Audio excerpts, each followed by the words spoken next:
خادم حضرات، زندگی ختم ہو گئی، قیامت برپا ہو گئی، جانے والے آگے چلے گئے، رہنے والے زمین پہ اتر گئے۔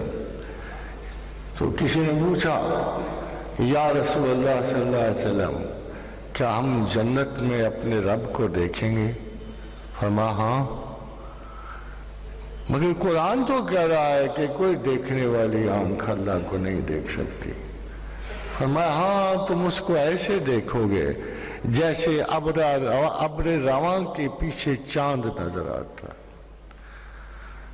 جیسے آپ چاند کو دیکھتے ہو ہلکے بادلوں کی اوٹ میں۔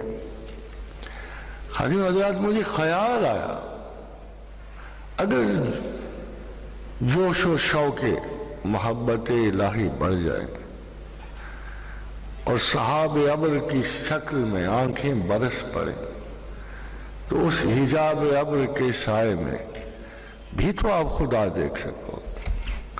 اگر آپ کی محبت، آپ کا شوق اس درجہ بڑھ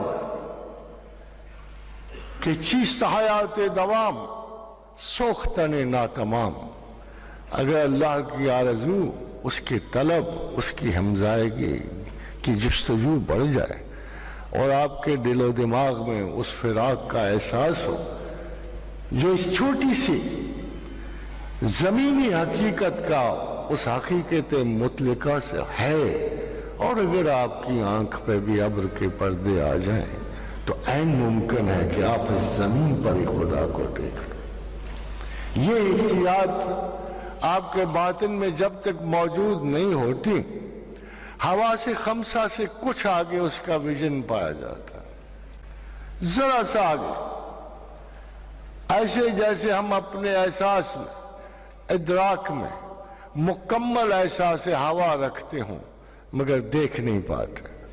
نہ صحیح اگر اس جسد کی آنکھ سے اگر نظر نہ آئے تو کوئی حیرانی کی بات نہیں۔